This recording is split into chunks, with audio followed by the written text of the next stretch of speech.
цветок, имеющий очень древнее происхождение. Его название произошло от латинского «somniferum», что в переводе означает «несущий сон». Когда мак отцветает, образуются плоды, коробочки. Из них получают опиум, загустевший млечный сок, служащий для изготовления медицинских препаратов и самого страшного наркотика –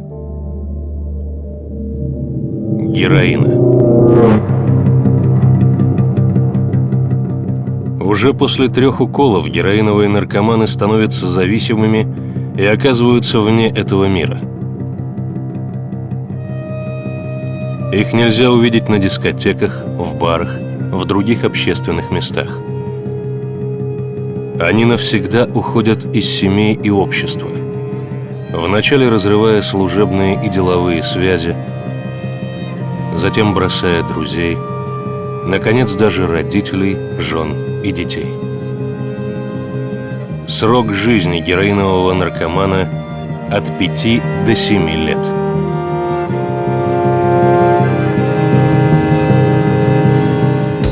Опийный мак запрещено выращивать в большинстве стран мира, но его все же выращивают.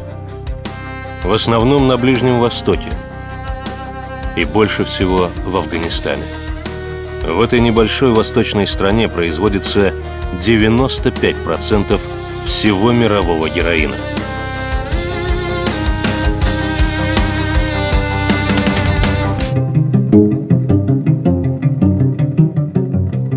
Ежегодное производство опиума в Афганистане, оно эквивалентно, вдумайтесь в цифру, 150 миллиардам разовых доз. Это в 25 раз больше, чем население земного шара. Афганский героин идет в Индию, Китай, а также через Косово во все страны Европы. Но самой главной жертвой афганских наркоторговцев стала Россия. По данным Организации Объединенных Наций, ежегодно в мире от афганского героина погибает около 100 тысяч человек. И каждый третий из них – россиянин. Каждые сутки в России от афганского героина умирает 82 человека.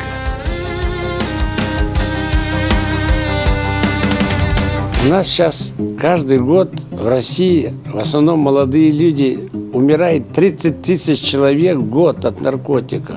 За 10 лет войны в Афганистане наши войска потеряли там около 15 тысяч человек. А здесь в год 30 тысяч погибает. Это уже превращается в оружие массового поражения, направленное против России.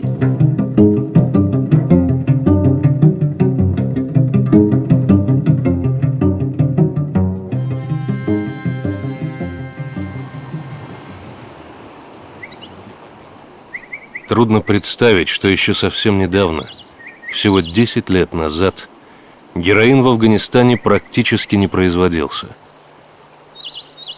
Все изменилось в 2001 году, после трагических событий 11 сентября.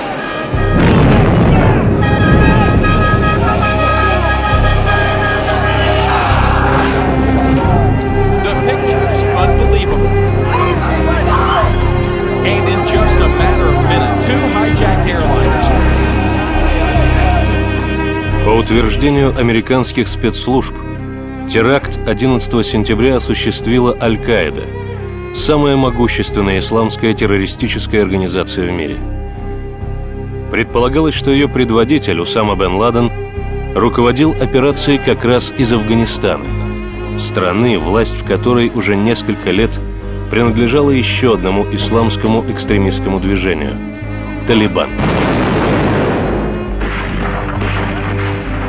Мировое сообщество, собравшись на Боннскую конференцию осенью 2001 года, решило, что надо действительно применить, очевидно, военные силы с тем, чтобы все-таки ликвидировать места базирования Аль-Каиды в Афганистане. Все одобрили, включая Российскую Федерацию, что да, наверное, надо применить вооруженную силу, что, возможно, Бен Ладен, именно находясь там, думал о том, чтобы организовать эти теракты. И эти вооруженные силы вошли.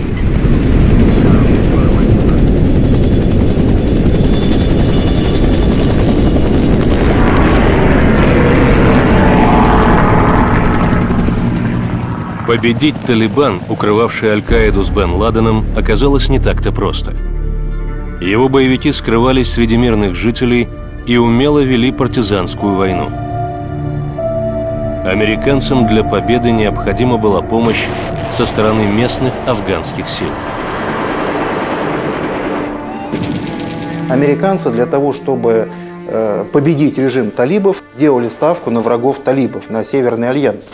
А основные нарколаборатории, основные склады, основные рынки по торговле опиумом и героином находятся как раз в северными провинциями. То есть, по сути, говоря по-простому, американцы сделали ставку на наркомафию в Афганистане для того, чтобы осуществить смену политического режима. Правительство талибов в итоге было свергнуто. Но главные цели контртеррористической операции «Несокрушимая свобода» достигнуты не были. Усама бен Ладен не пойман, а Аль-Каида не уничтожена. При этом главным следствием операции «Несокрушимая свобода» явился резкий рост афганского наркопроизводства.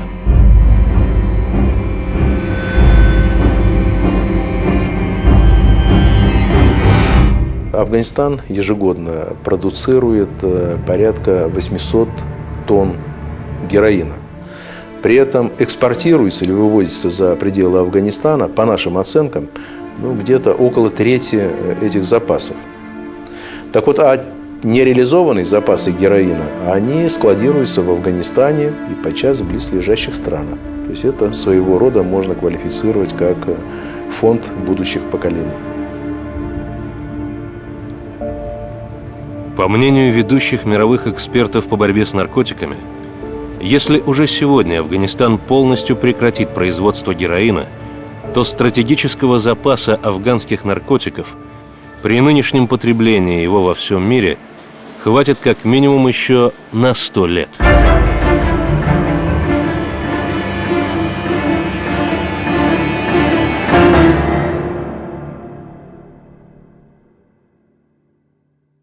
В теракте 11 сентября 2001 года погибло порядка 3000 человек. И при этом ежегодно, как сказал директор ОНП ООН господин Антонио Марио Коста, ежегодно от афганского героина, а это следствие той операции «Несокрушимая свобода», которая началась 7 октября 2001 года, погибает порядка 100 тысяч человек ежегодно.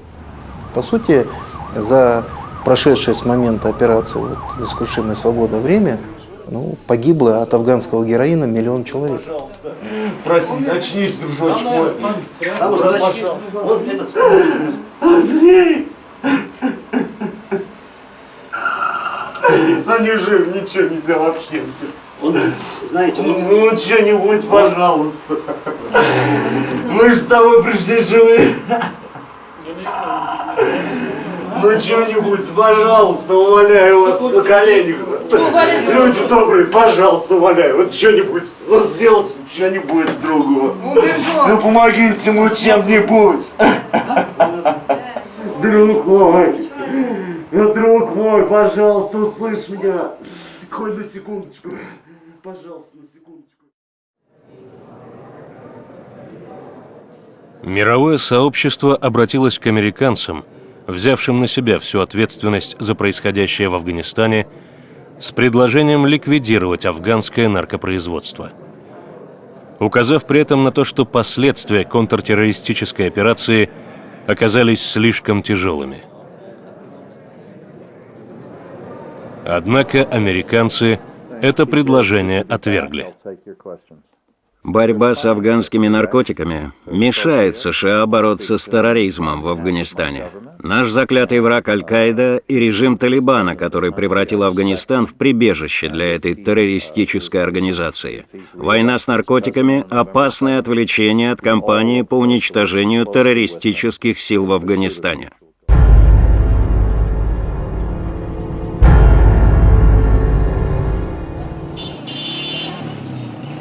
Интересно, что до входа американцев в Афганистан в 2001 году стоявшее у власти в тот период правительство Талибана под страхом смертной казни запретило афганским крестьянам выращивать мак. Период с 1999 по 2001 год, до начала операции «Несокрушимой свободы», международное сообщество фактически выставило ультиматум правительству Талибана, что международное признание напрямую зависит от их успехов в деле ликвидации афганского наркопроизводства. И мы видим, как в 1999, 2000, 2001 году идет резкое снижение этого наркопроизводства. По сути, талибы добились того, что сегодня кажется невозможным и вообще чем-то таким фантастическим. Афганский героин почти прекратил существование. Надо было как-то удержать эту ситуацию. Проблема и состоит в том, что все эти 9 лет антитеррористическую операцию и антинаркотическую разводили. Говорили, что нет, не надо вообще с наркотиками по сути бороться, это будет мешать нашему основному делу антитеррористической операции. После 11 сентября, в октябре 2001 года, когда США решили войти в Афганистан и начать преследование режима Талибана и Аль-Каиды, я помню, что афганцы восприняли это очень хорошо, потому что Талибан, придя к власти в Афганистане, шокировал страну. Они отрезали людей от коммуникации. Радио было выключено, телевидение, музыка, все. Такие простые, казалось бы, вещи, как, например, запустить воздушного змея, даже это Талибан запрещал. Так что воздушных змеев с приходом американцев снова стало можно запускать.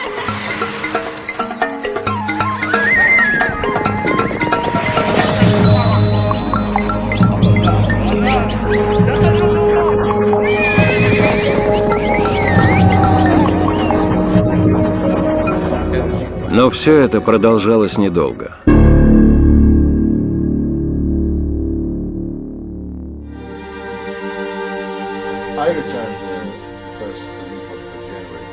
Когда я вернулся в Афганистан в первую неделю января 2002 года, то, что я увидел в Афганистане, это было душераздирающее зрелище. Когда я покидал свою страну, это была полноценная нация. Красивые здания, красивые улицы. Когда я вернулся в страну, особенно Кабул, он был похож на Дрезден после Второй мировой войны. Наша культура уничтожена, музеи, школа разрушена. Наши вооруженные силы, техника, наши аэропорты – все было полностью уничтожено.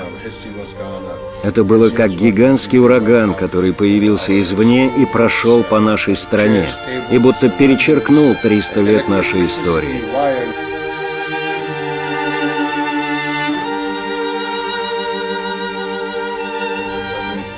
Уровень бедности в Афганистане сейчас чрезвычайно высок. У нас есть матери, которые пытаются продать одного ребенка, как на птичьем рынке, потому что прокормить нечем.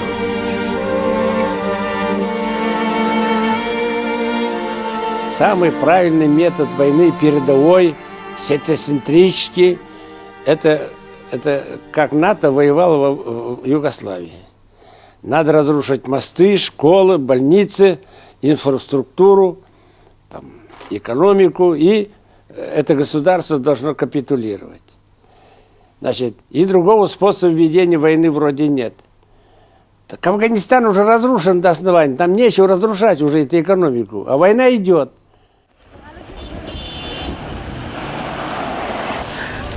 Американцы бомбят, взрывают мины, гранатометами обстреливают. Весь урожай, все уничтожено. А как люди будут дальше жить? Говорят, что эта операция неизвестно сколько еще будет продолжаться. В течение всего этого времени никто не сможет ухаживать за полями и собирать свой урожай. Мы бежим на юг, потому что началась война. Может, хоть на юге сможем прокормиться выращиванием опиума. Другого выхода нет. Крестьяне, которые на юге Афганистана возделывают опийный мак, они получают очень незначительные деньги. Это порядка $200 за год. То есть они получают ничего. По сути, они находятся на рабском положении. Когда мы справедливо возмущаемся ситуацией с афганским наркопроизводством, то мы должны понимать, что афганцы – это, по сути, такие же жертвы, как и мы. Те же пуштунские крестьяне, которые выращивают опиумный мак, это люди, вынужденные не заниматься традиционным сельским хозяйством, а именно заниматься наркопроизводством, поскольку для того, чтобы, например, серьезное сельское хозяйство запустить, требуется 5-6 лет непрерывного труда. Таких 5-6 лет ни у кого нет. Люди не знают, будет ли завтра здесь боевые действия или не будет. Будут ли они сами здесь жить или лучше быть беженцами и куда-то перейти в более спокойный район. Они ничего не могут просчитать.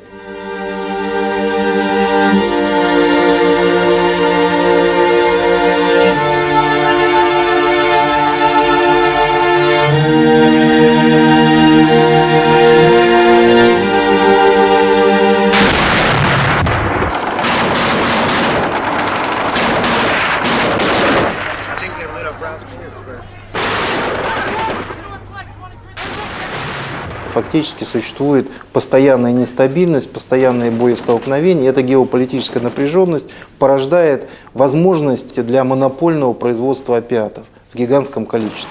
И мы видим, что именно сосредоточение войск, с одной стороны, коалиции и Соединенных Штатов, войск НАТО, с другой стороны, национально-освободительная борьба с иностранной оккупацией приводит к тому, что единственным возможным занятием для крестьян становится занятие выращивания опиумного мака, а с другой стороны, сам Афганистан превращает в своего рода такую героиновую ферму.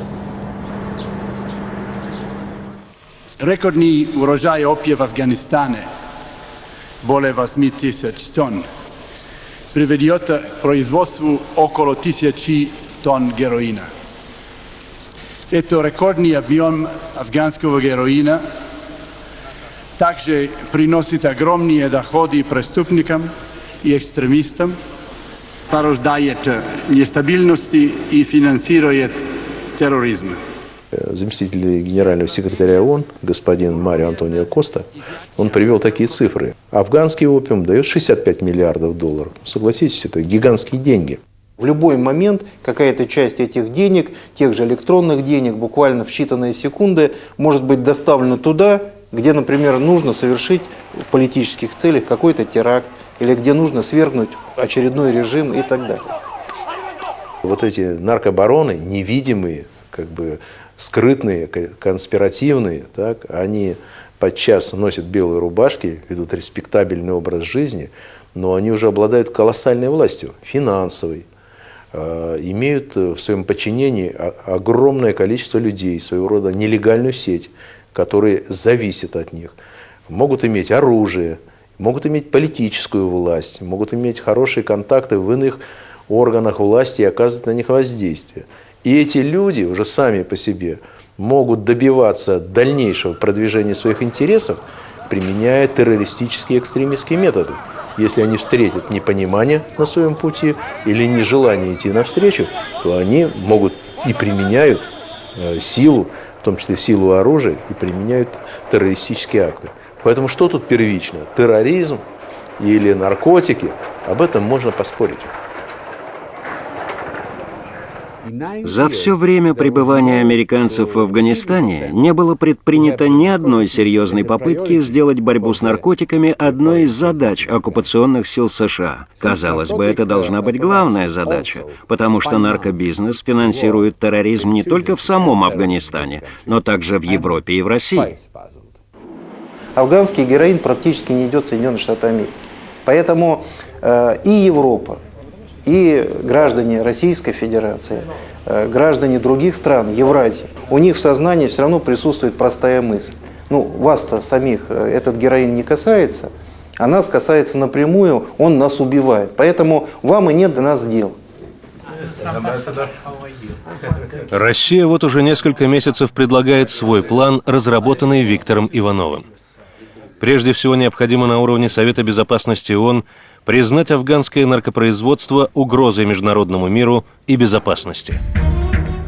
С учетом масштабов и последствий наркопроизводства уже давно пора квалифицировать это явление как угроза международному миру и безопасности. Так как квалифицирован, допустим, терроризм. Терроризм сегодня является такой угрозу. Пиратство в Аденском заливе тоже квалифицировано как угроза международному миру и безопасности.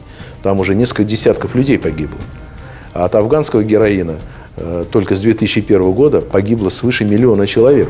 А 16 миллионов пострадали, понесли физический, моральный, психический, психологический ущерб. Поэтому давно настала пора квалифицировать. Потому что такая квалификация позволяет применять соответствующие санкции к людям, которые причастны к наркопроизводству. Второе, что необходимо, это, конечно, организовать эффективную борьбу как местной власти, как национального правительства, так и международных сил по искоренению наркосодержащих растений. На сегодняшний день там уничтожается менее 3% всех плантаций. Это провальная совершенно политика, поскольку чисто экономический анализ показывает, что уничтожать нужно не менее 25% урожаев. Третье направление – это содействие местной власти Афганистана в подъему экономики, индустриализации Афганистана, повышение его сельского хозяйства, поскольку нужно создавать рабочие места, ликвидировать безработицу с тем, чтобы отвлечь крестьянство от занятий опийным маком. На предложение Иванова о полном уничтожении маковых плантаций в Афганистане американские политики отвечают, что это слишком масштабная операция, которая потребует огромных затрат.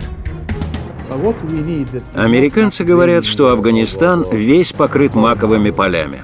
На самом деле они занимают лишь 1,5% возделываемых земель. Непосредственно в культивации мака занято только 6% населения. Воображение людей рисует нечто, что побороть невозможно. Но если посмотреть на реальные цифры, задача представляется вполне выполнимой. Уничтожение наркосодержащих растений на корню, что называется так, это значительно дешевле, чем потом по всему миру бегать, ликвидировать многочисленные лаборатории, искать каналы, трафики, которые такой паутиной, что ли, по всему миру распределяются. Это так же, как уместно говорить о раковой опухоли. Можно бороться с метастазами, тратить силы, деньги, время, не достигая результата, либо уничтожать планомерно опухоль.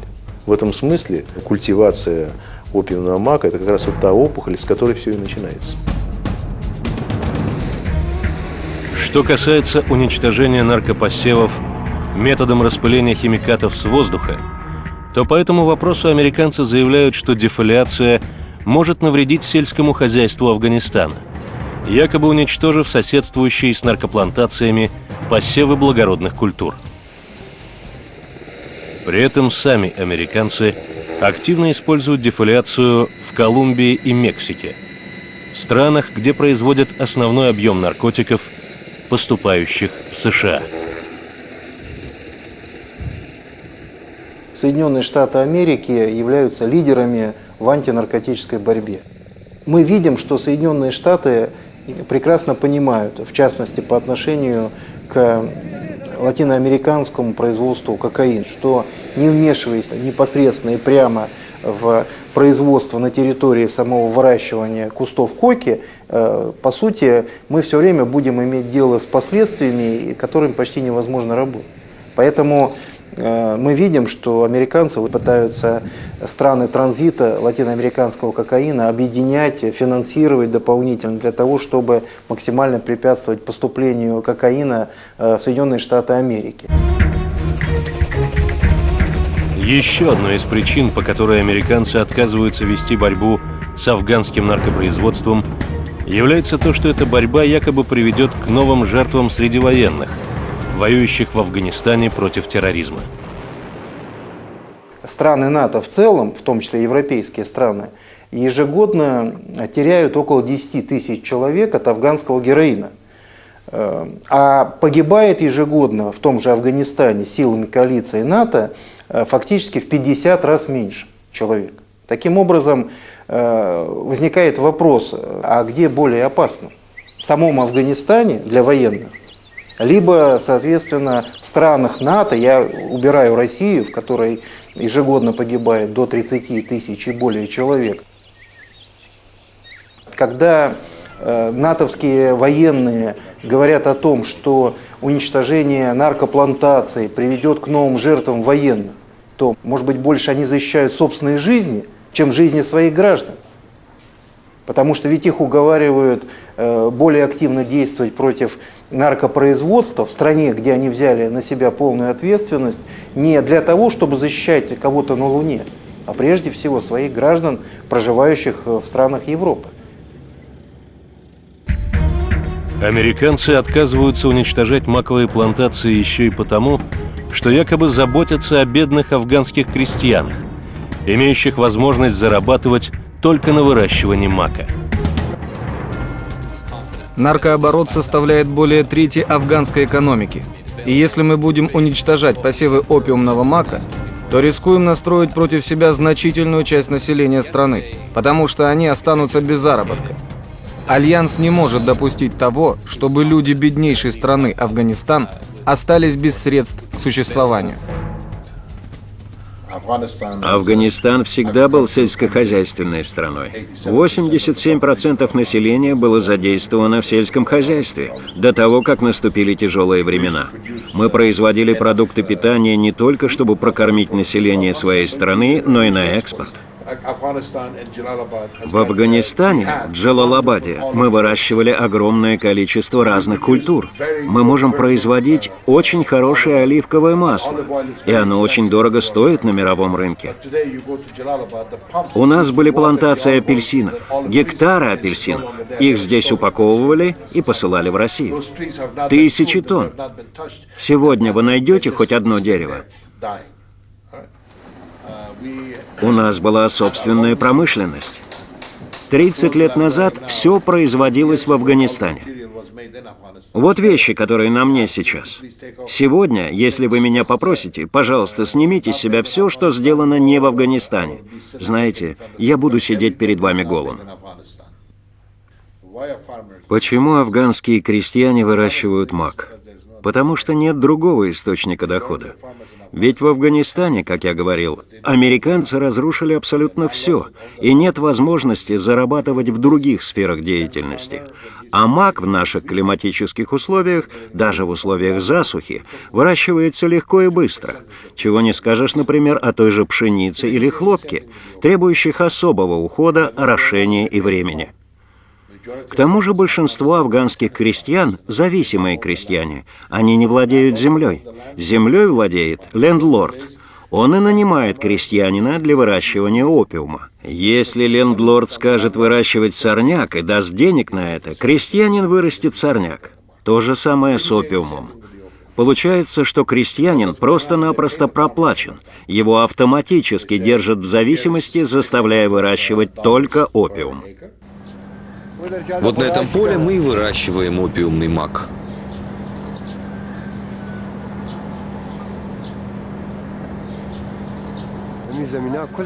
Вся эта земля принадлежит одному богатому человеку, а мы, простые крестьяне, просто работаем здесь на него, а он вместе с семьей живет в Америке.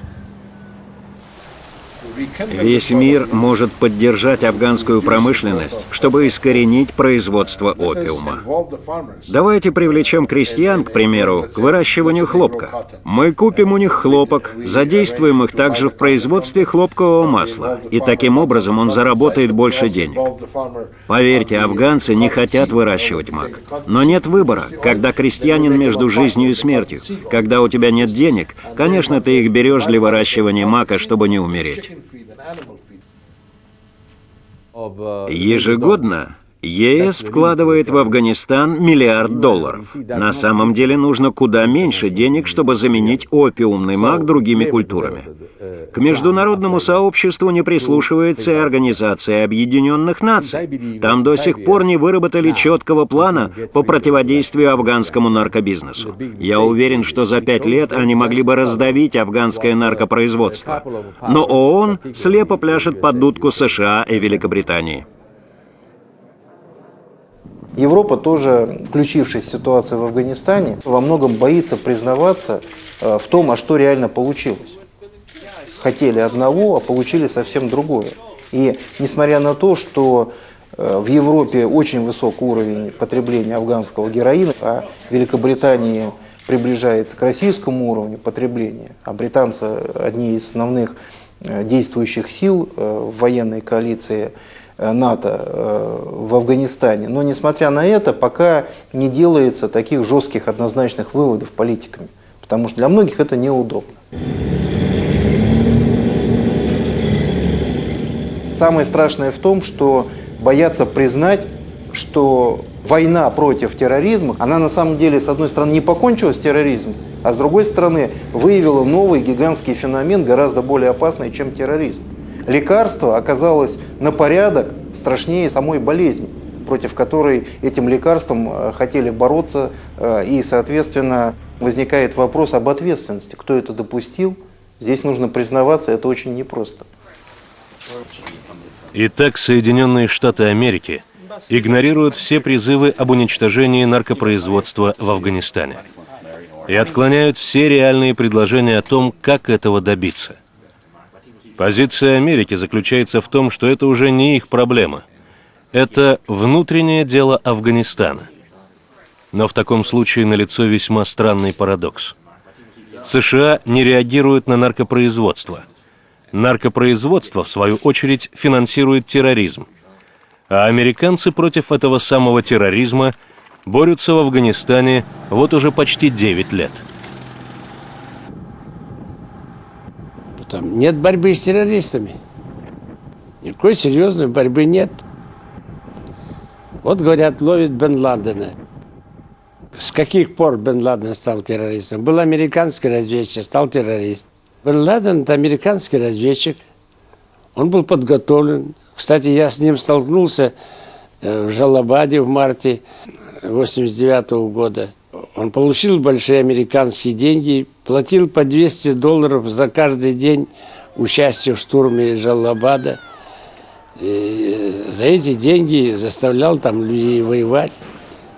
Значит, американцы его использовали, так же как других мятежников, для борьбы против советских войск. И по существу они вскормили этих террористов.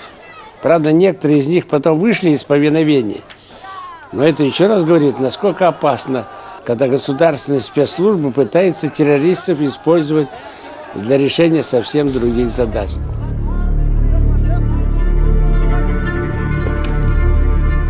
Одним из официальных предлогов вторжения Соединенных Штатов в Афганистан была связь правительства талибов с Аль-Каидой.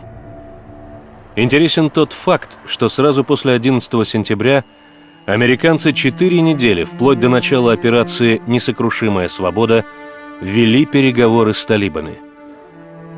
Официальная версия американцев звучит так. Соединенные Штаты пытались договориться с талибами о выдаче Усамы бен Ладена и остальных членов Аль-Каиды. Но Талибан якобы на это не пошел. Документы этих переговоров до сих пор не обнародованы.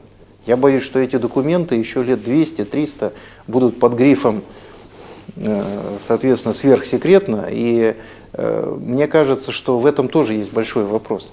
По моим сведениям, как раз Талибан готов был пойти на очень серьезные уступки, и в том числе выпроводить Аль-Каиду, если были бы соблюдены элементарные нормы и ответные шаги со стороны Соединенных Штатов Америки. А Талибану в тот период нужно было только одно, чтобы их не превращали в жупел и на них не вешали все грехи всего человечества, а самое главное, чтобы шло дальнейшее признание их как законного правительства. Ну, во-первых, американцы еще не поставили точки над «и». А что такое 11 сентября? Когда не доказано, что с территории Афганистана был совершен вот этот террористический акт, не доказано, что действительно Усама бен Ладен осуществлял его, мне трудно военному человеку понять, как можно из афганского ущелья, где мобильники не работают, как можно управлять вот этой многосложной, многоходовой операцией, в которой, по данным американских исследователей, были вовлечены 32 службы Соединенных Штатов. Это и диспетчерские, это системы контроля, это и там контрразведывательные, и самые различные службы. Вот они должны были сработать в течение там нескольких минут с такой почти секундной точностью. Никакие террористы из Афганистана этот террористический акт не совершили. Например, пролет самолета, когда совершенно бездействовали средства ПВО, ничем нельзя объяснить, что в этом деле участвовали очень ответственные лица Соединенных Штатов Америки.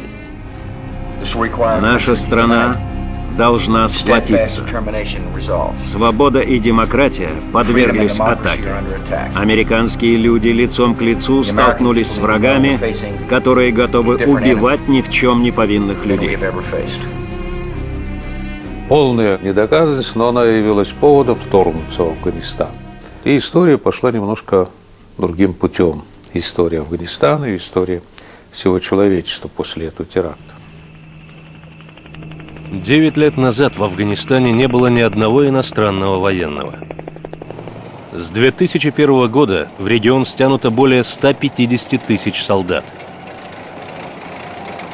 За 8 лет США и НАТО создали здесь стратегический плацдарм, развернули 39 военных баз. По данным самих американцев, в Афганистане находится менее 100 членов Аль-Каиды. У них отсутствуют военные базы и сама возможность наносить ощутимые удары. Аналитики подсчитали, что одному боевику Аль-Каиды в Афганистане сейчас противостоит почти 1500 солдат коалиции. И ежегодные затраты на уничтожение этого одного боевика составляют порядка $300 миллионов. Трудно найти в истории более вопиющий пример несоответствия затрачиваемых усилий для решения подобной проблемы. 38 стран вовлечено в афганский процесс. Как объявил президент Обама, в середине следующего года мы должны сделать все, чтобы подавить мятежников в Афганистане. Им платят по 10, 20, 30 долларов в день за то, чтобы они бунтовали. У финансирующего их фонда очень развитая инфраструктура, и они преследуют серьезные политические цели. Это требует длительного присутствия в Афганистане войск коалиции, которое поможет обеспечить безопасность. Мы видим увеличение количества войск НАТО и Соединенных Штатов Америки в регионе, разного рода спецсистем военных.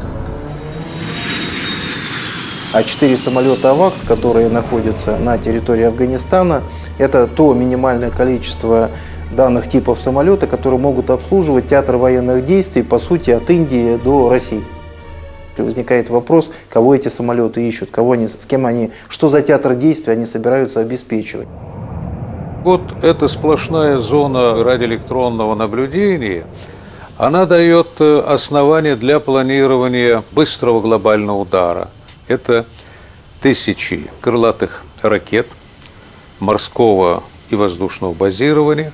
Они обладают стратегической дальностью 5-6 тысяч километров, а современные крылатые ракеты обладают скоростью в 5 раз превышающей скорость звука. И вот по любому государству на территории земного шара наносится в течение 1,5-2 часов вот этот мощнейший удар, и государство или капитулирует, или затем просто добивается в течение 4-6 часов. И вот это поле, которое сегодня формируется над Афганистаном, оно охватывает и Китай, и постсоветскую Азию, конечно, Индию, Пакистан, и Иран и так далее. Мы приехали защищать здесь Америку. Мы разрушим все, что здесь есть. Мы все разбомбим. Буквально накануне афганские телеканалы сообщали, неподалеку от деревни Арудж, уезд Шах-Валикот провинции Кандагар, было замечено около 300 боевиков движения «Талибан». Авиация НАТО нанесла по ним успешный удар. Не прошло и нескольких часов, как стало известно, летчики опять не туда попали. Под ракетами и бомбами погибли гражданские – мужчины, женщины и дети, гости шумной деревенской свадьбы. Их-то и приняли за скопление талибов. Согласно афганским данным, число убитых приближается к 100 человек, около 50 ранены. Вы только взгляните, кого они бомбили. Они ведь женщин и детей бомбили. Чем провинились эти люди? Их здесь буквально на части разорвали. Я спрашиваю, в чем была их вина? Командование международных сил хранит молчание. Трагедию в Арудже они до сих пор никак не прокомментировали. Между тем, бомбардировки по принципу «целились по талибам, а ударили по свадьбе» происходят в Афганистане с незавидным постоянством. Официальных данных о погибших за 8 лет операции гражданских нет. Неофициальные сильно расходятся. Разные источники называют от 3,5 до 49 тысяч мирных жителей. Неудивительно, что подобная ситуация возмутила даже сверхлояльного американцам Хамида Карзая. Это немедленно должно прекратиться. Мое первое требование к новому президенту США – прекратить проливать кровь мирных афганцев и перенести борьбу с терроризмом в те государства, где действительно существуют террористические центры. Сколько там жертв они уже принесли мирным гражданам. Почему? Да потому что военных объектов, военных целей в виде даже таких организованных отрядов они не могут обнаружить, но несут постоянно потери. И они в какой-то панике. Здесь нужно психологический момент учитывать, что большинство американских и других военнослужащих других стран, они не понимают, ради чего они воюют. Ведь военный всегда должен видеть реального противника, готовиться к атаке его, значит, там уничтожать, наносить поражение. Они вот находятся, ну, знаете, как вот с завязанными глазами. Они не знают, откуда по ним там стрельнут, пульнут, где их взорвут. И самое главное, что там ведь все работают по контракту, по сути дела, воюют за деньги. Но погибать не хочет никто. И поэтому вот они видят, например, что там группа афганцев копает вдоль дороги, они на всякий случай, не рискуя, уничтожают их, оправдывают с тем, что они якобы подозревали, что эти афганцы закладывают фугас, чтобы их рвануть. Поэтому здесь страх, паника, нежелание умирать даже за большие деньги и чувство безнаказанности, оно является как бы определяющими в действиях. Эти американцы ночью кинули бомбу в дом, выломали двери, вошли в дом, в этой качалке лежит ребенок. Они его называют талибом и Аль-Каидой. Разве можно так делать? Разве этот ребенок поднимал оружие против их государства? Эти американцы творят здесь беспредел. Аллах Акбар! Смерть Америке! Долой Америку!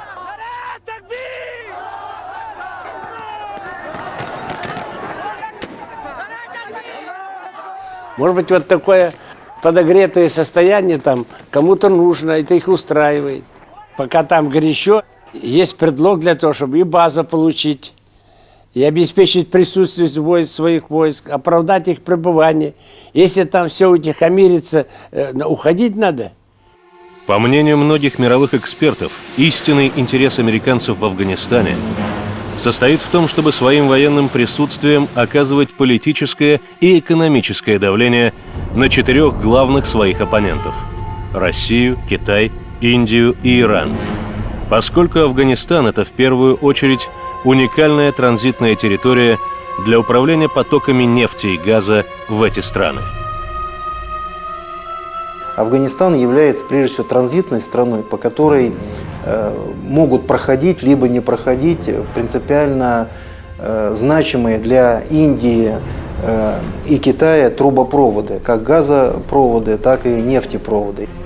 Афганистан – это своего рода заслонка, которую можно либо приподнимать, либо опускать и контролировать сами потоки углеводородов. Еще за несколько месяцев до теракта 11 сентября американские нефтяные компании Unickel Energy Trading и United Oil of California вели переговоры с талибами по прокладке так называемого трансафганского газопровода из Туркмении через Афганистан, Пакистан в Индию. Была достигнута договоренность о строительстве вот этого газопровода. Затем пошли долгие и мучительные переговоры между Талибаном и США по условиям прокладки и прокачки газа по этому трубопроводу. И к весне 2001 года они зашли в тупик. Видимо, на чем-то не сошлись, и в дальнейшем уже присутствие Талибана как власти в этом государстве больше не приветствовалось. Последствия мы знаем.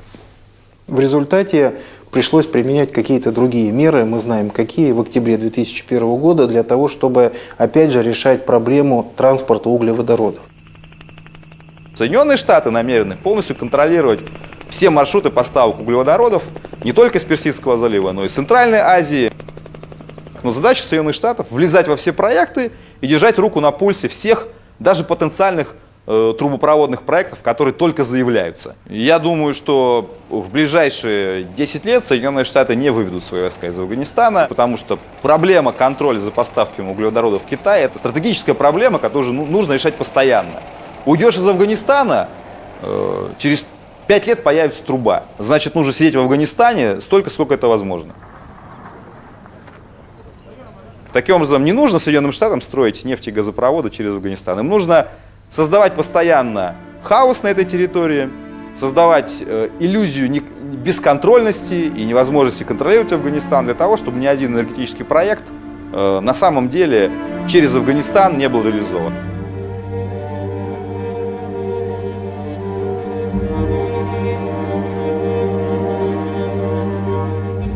Это чисто американское безнаказанное вторжение туда с привлечением всех других государств. И даже Обама свои предвыборные обещания трансформировал в то, что усилит еще группировку 30 тысячами военнослужащих. То есть не собираются они оттуда уходить. Американцам интересная вообще-то политическая стратегия. Они сами создают проблему, а потом, чтобы удешевить решение этой проблемы, они вовлекают других. Силы НАТО с нами и оказывают серьезную поддержку стратегии американского президента. Я приветствую сегодняшнее заявление генерального секретаря о том, что, по крайней мере, еще 25 стран объявили, что они направят дополнительные войска и технику в поддержку афганской миссии в 2010 году. Единство наших стран перед лицом опасности в лице терроризма, который исходит из Афганистана, это очень-очень важно. И сегодня это единство было ясно продемонстрировано.